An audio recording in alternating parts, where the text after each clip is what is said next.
Hello everyone, welcome to my channel. Today's topic is electron transport system.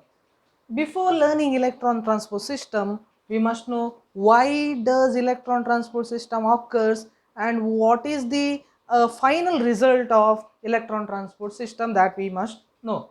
You know that during cellular respiration, that is glycolysis, as well as during Krebs cycle, NAD will be accepting electrons and proton. That is nothing but accepting proton and electron is reduction. It will undergo reduction to form NADH, which means now NADH is rich in H plus as well as electrons. Now that NADH is which is produced during cellular respiration through Krebs cycle as well as glycolysis, it will undergo oxidation in the electron transport system. So why we need to learn electron transport system is to understand how NADH is losing its electron and what is happening by losing its electron and proton. That is our ultimate aim. So NADH, which is rich in electron, it will lose its electron to ETS. It will undergo continuous oxidation reduction in ETS. When it is undergoing continuous oxidation reduction in ETS, there will be generation of energy. Energy generated is used to pump 10 protons. When NADH electrons are undergoing oxidation reduction, 10 protons are pumped. From where to where? From the matrix of the mitochondria to the intermembrane space of mitochondria. Because of that pumping of 10 H plus ion, there will be synthesis of 2.5 ATP by 1 NADH molecule. That is what we are going to learn in our first segment. Before knowing the second segment, let us know more about ETS. Mitochondria, which is the powerhouse of the cell, has got outer membrane and the inner membrane. In between them there is a space known as intermitochondrial space. Then there is a matrix. Where ETS is located? ETS is located in the inner mitochondrial membrane. What is ETS? ETS is a set of 5 protein complexes. How they are present, let us understand. To explain it, let us I have enlarged the particular portion of mitochondria, whereby outer membrane, this is the outer membrane, I have marked it as outer mitochondrial membrane, OMM. Then comes the whatever is marked in dots, that is the space, intermitochondrial space. And this one which is left in between two pink line, I have left it as white, left it in white, that is inner mitochondrial membrane. So inner mitochondrial membrane, outer mitochondrial membrane, and the dotted region is intermitochondrial space. So that is how enlarged version of it. In the inner mitochondrial membrane, there are 5 protein complexes which are embedded. Apart from 5 protein complexes, names I am going to tell you later on. Apart from 5 protein complexes, there are mobile carriers. One I have marked over here, Q. Another one is cytochrome C. What is mobile carrier? These 5 protein complexes are immobile, they are fixed in the membrane. Whereas these two mobile carriers, ubiquinone, I have represented it as Q, as well as cytochrome C, they are like vehicle, they can carry the electron, they can freely move in the inner mitochondrial membrane, whereas complexes cannot. Here one more thing I have represented, ubiquinone, which is been represented as Q, when it accepts a proton, it gets reduced to ubiquinol. One means acetone group, ketone group will be reduced to all, alcohol. So that is about one of the mobile carrier. You may get a question, which is the mobile carrier present in the ETS? Where is it located? It is located attached to the second complex. This is second complex, attached to that it is present. What is its role? It will transfer electron from first complex to third as well as second complex to third. So I have written 1 to 2, 2 to 3. So its role is to transfer electron. Similarly, cytochrome C, it is a mobile carrier located on the outer surface of inner membrane. This is inner membrane, inner membrane's inner surface, inner membrane's outer surface.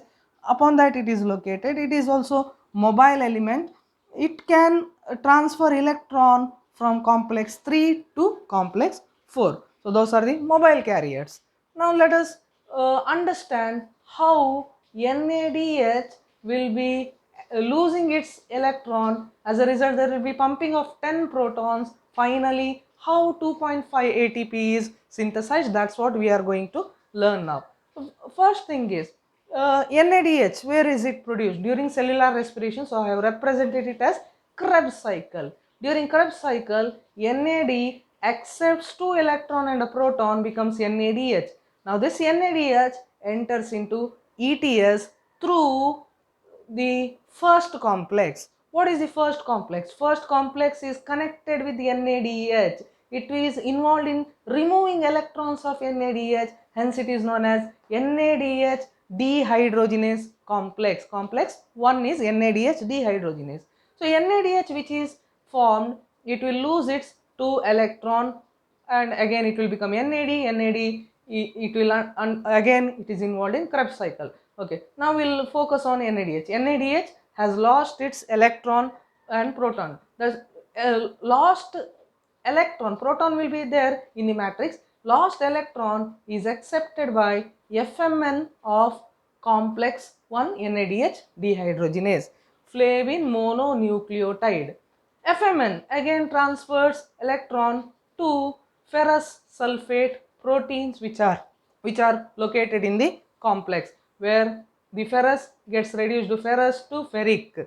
That changes will occur. From FES, electron is transferred into mobile element, first mobile element ubiquinone, then ubiquinone gets reduced to ubiquinol.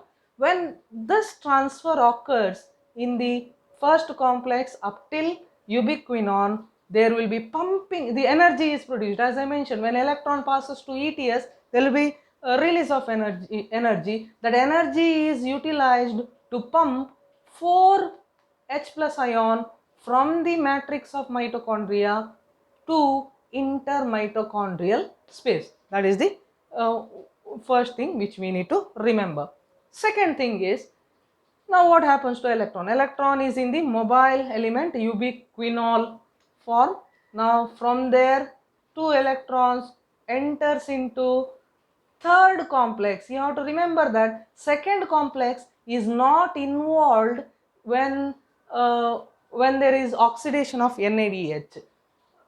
So it will enter directly into third complex. Third complex is cytochrome BC1 complex, where 2 electrons first enters into cytochrome B, then from there it will enter into ion center located ferrous sulfate. From ferrous sulfate it will go to cytochrome C, cytochrome B, ferrous, cytochrome C. From cytochrome C, cytochrome C1 it is. From cytochrome C1, electrons are transferred to one more mobile element located, mobile carrier located, known as cytochrome C. When that transfer occurs, energy is released. That energy will again pump 4 more protons from the matrix of mitochondria to the intermitochondrial space. I have represented 4 protons. Now total 8 protons are there in the intermitochondrial space when one NADH is undergoing oxidation. Now from cytochrome C, electrons are given to fourth complex. Fourth complex is cytochrome C oxidase, where first electrons are accepted by copper, then these electrons are given to the cytochrome A, from cytochrome A to second type copper center. Third one is then from second type of copper, electrons are transferred into cytochrome A3. Copper, cytochrome A, again second type of copper, cytochrome A3. During this, um, there will be release of energy. That energy is used to pump 2 protons from the matrix to the intermitochondrial space. 4 plus 4, 10 protons are totally pumped because of movement of electron lost from the NADH. What will happen to electron? Let us understand. Electron which is there in the A3, cytochrome A3, it is accepted by the oxygen present. Oxygen now, after accepting 2 electron, it will now accept 2 proton. For 2 electron, 2 proton will be accepted. When 2 electron proton is accepted by half molecule of water, half molecule of oxygen, there will be preparation of water. So ETS releases water as the end product. That is about electrons. What will happen to the protons which is being pumped across the membrane? Now 10 protons are there in the intermitochondrial space.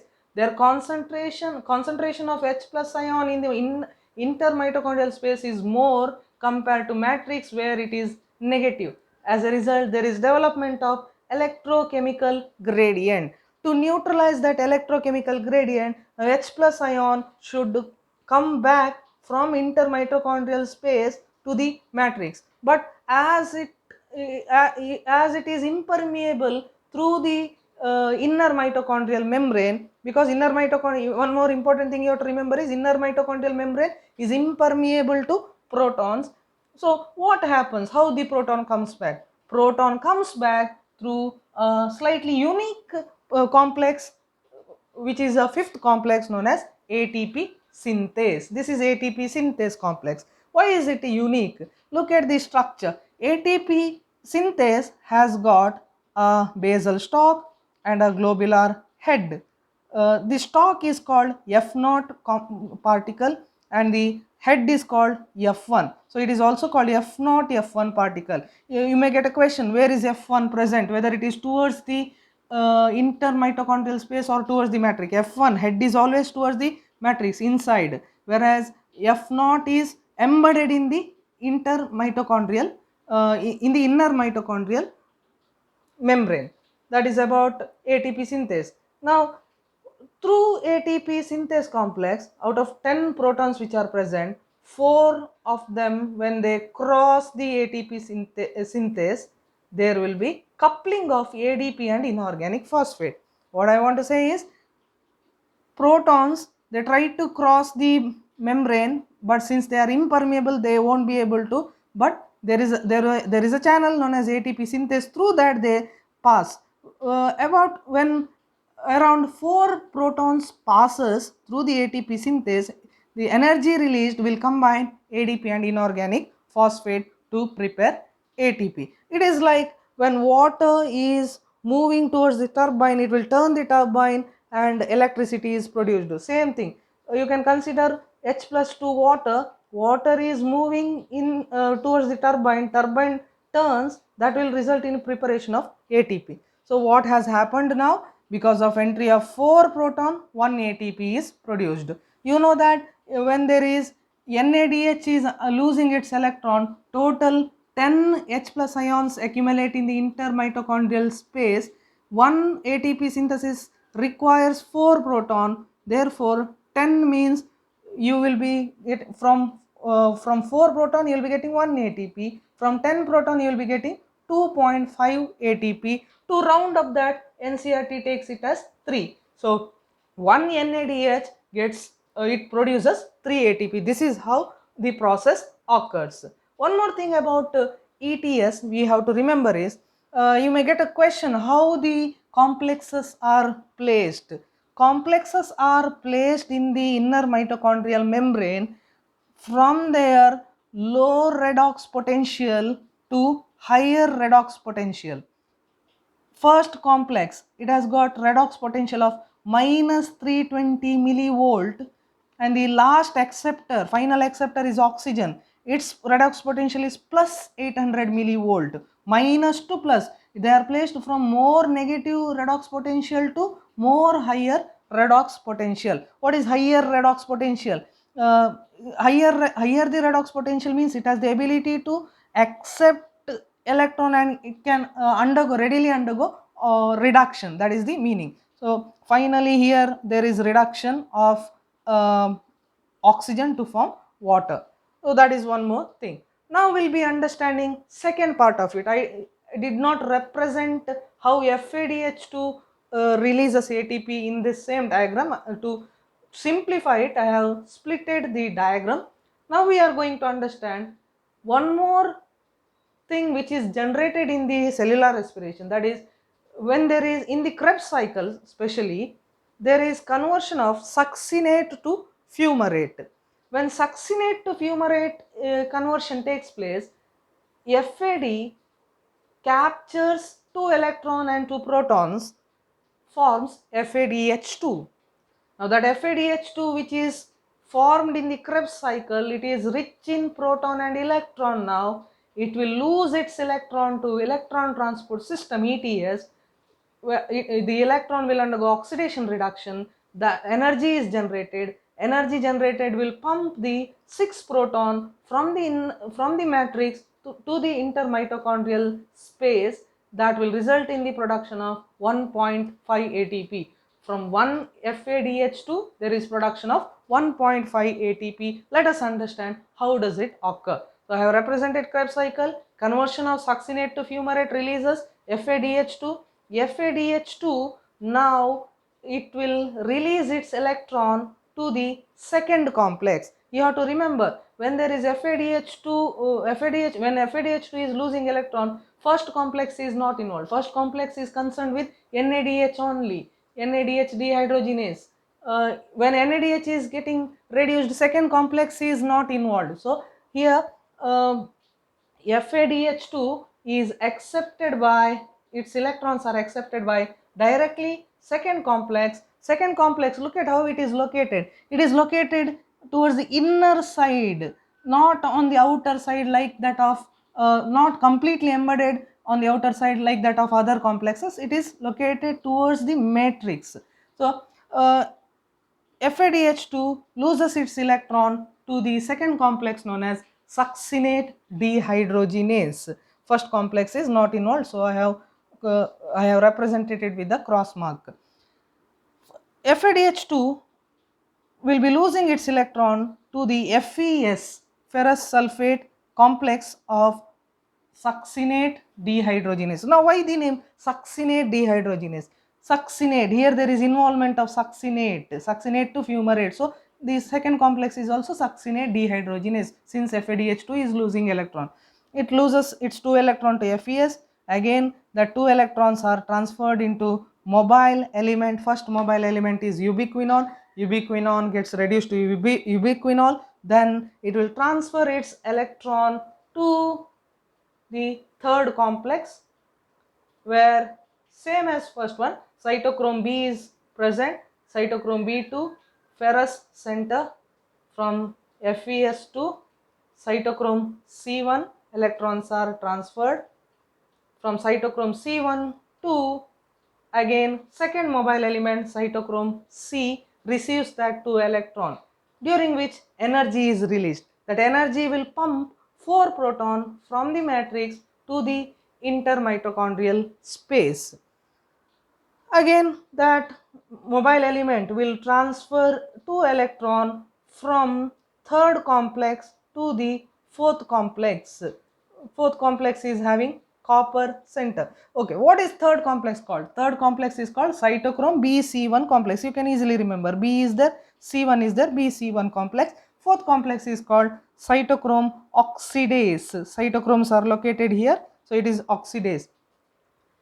Now fourth complex, its copper will, first type of copper will receive electron. From there electrons are transferred into cytochrome A. Again second type of copper will receive. From there cytochrome A3 will receive the electron, during which energy is released. That energy will pump the 2 proton from the matrix to the intermitochondrial space. So total 4 plus 2, 6 protons are pumped when FADH2 is losing its electron. Finally, there is an final electron acceptor, that is oxygen. Oxygen will accept those 2 electron, combines with 2 proton because it has accepted 2 electron, Therefore, it will combine with 2 proton, forms water. That is about electron. Now 6 H plus ions are there in the intermitochondrial space, so concentration increases. In the matrix, concentration of H plus is less. Electrochemical gradient exists. H plus ion try to come back to the matrix, but it won't be able because inner membrane is impermeable to ion. Therefore, how does it come back? It comes back through ATP synthase complex, fifth complex. When 4 H plus ion crosses the ATP synthase complex, it will combine ADP and inorganic phosphate to prepare ATP. Therefore, to prepare one ATP, 4 H plus ions are required. Total 6 H plus ions are located in the intermitochondrial space. Therefore, 1.5 ATPs are prepared from one FADH2 molecule. So this is how one FADH2 will produce 1.5 ATP. To round up, we write it as 2. One NADH2 produces 2.5 ATP. To round up, we write it as 3. That's about electron transport system. I hope you have liked it. If you have liked it, please click the like button. Thank you.